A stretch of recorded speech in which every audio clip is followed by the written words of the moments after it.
who wants to go first? Can you sum it up? It's just the main start, really. Yeah, you all saw it. The start into the game was absolutely exceptional. Again, some of the best we played this season, for sure. Being 3-0 up against a pretty defensive setup Tottenham, in a way we scored the goals. The way we played offensively and defensively was absolutely exceptional. Absolutely exceptional. Then the problem, being 3-0 up that early. We are not the first team who misunderstood that.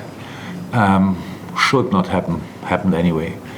Not immediately, but the first goal of Tottenham is the first moment where we don't defend properly, where we are not properly in the counter-pressing situation, where we're not like the distances were right or whatever. That's why we end up with the long ball in behind is no offside, and Birch slips, what obviously can happen. We shouldn't come in a situation like that. So that's it. And we scored a goal. Yeah, credit to Tottenham. They are brilliant in these situations. Half time was like that. I told the boys the positive stuff, but of course already there where we have just to pick up rhythm again, because if we play how we started the game, they have no way to defend us really. So it's tricky with the 5 in the back, with our players in between. If we are flexible there, it's really what would have been tricky for them. We, unfortunately, couldn't pick up rhythm properly anymore. It was not bad, it was more an even game than it should have been, but fine. And you should not concede. But then was the situation. Again, credit to Tottenham. They only need one like these moments. They had more moments, the crossbar, stuff like this. That's obviously the hectic you create with these situations. If they don't go in, it's difficult to deal with always. The team who's 3-1 down starts believing even more. The team who played super and is 3-1 up starts doubting a little bit, and all of a sudden the game is open. We scored a second. And then in the last minute, more or less, the free kick on that side. It was a situation before that he whistles a foul on Mo behind, alone in front of the goal. Their defender slips, but we are not allowed to play on. Ball goes back. There's a foul. Free kick in. Goal. So meanwhile, all Tottenham strikers were on the pitch. So could we have defended better? Probably yes, but it's really difficult. The ball is in the air, so it's so difficult, this chaos, to sort it properly. 3-3 doesn't feel great, but yeah, it's what we got. But then Diogo Jota had a different idea and finished it off for us, and that's the best part of the whole afternoon, obviously. You could see that around the 3-0, and I think I was millions of times super positive about the atmosphere, and it's great. But the 3-0 was not a result for a sensational atmosphere. I remember, oh my God, what's that? We are that good. So pretty much everybody misunderstood it. Everybody. The atmosphere was better after they scored the 3-1 than after we was between 3-0 and 3-1. It was like, sorry, what's going on? Nobody knew. I have to say now, I love all of them. But my song, don't sing it. If you want to sing it after the game, in the bar, wherever. Because it's always like closing the game. Like, we are 3-0 up, and I thought, I'm so glad Jurgen is a red, and I thought, okay, it's not over. So that would be really nice if we could leave that for later. And that's now 4-3, fantastic result. Everybody's happy. We had then obviously the final part of the game was atmosphere by a poof explosion. Nobody will forget that game ever. So and yeah, let's keep going. Jurgen, when the referee yellow carded you, did he say something personal to you there? Yeah, but I will not. What do you mean personal? Personal. No, he didn't. No, it was just not. No, I will not say anything about it. So the reps don't say what is said, so I don't say what is said. That's easy as that.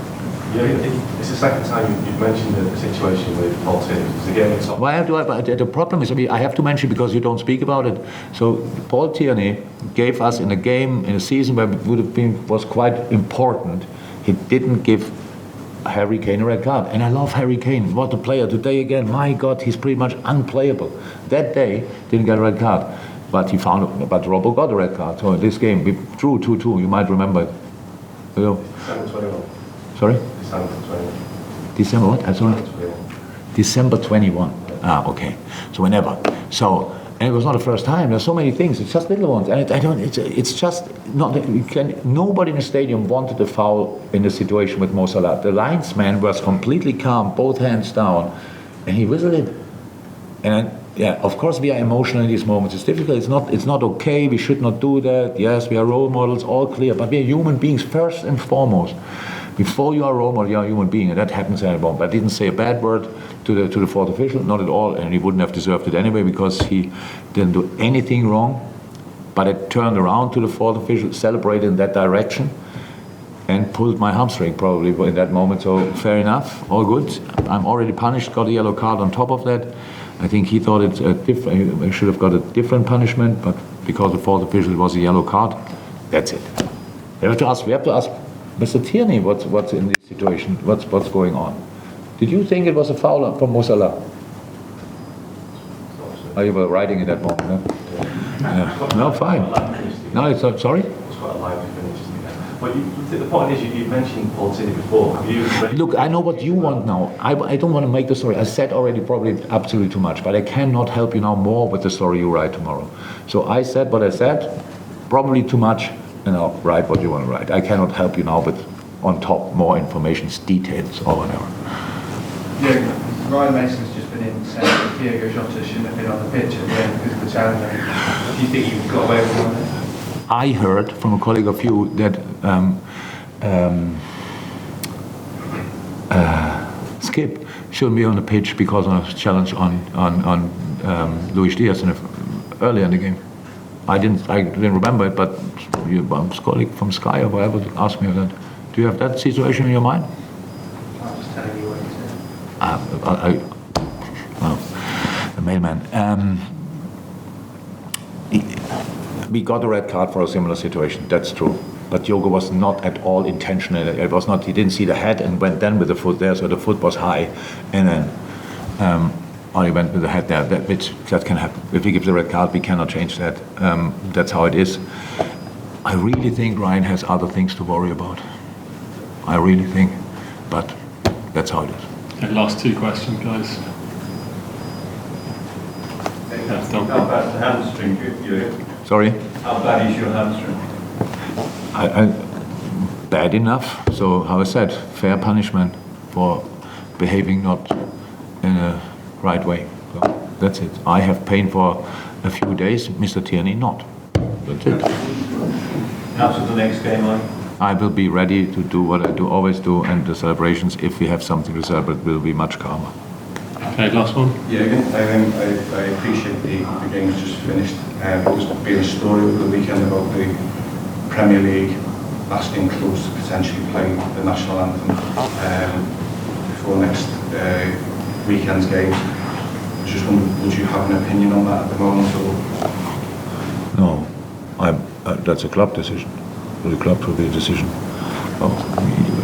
You know where you want to lead the answer, and you know it.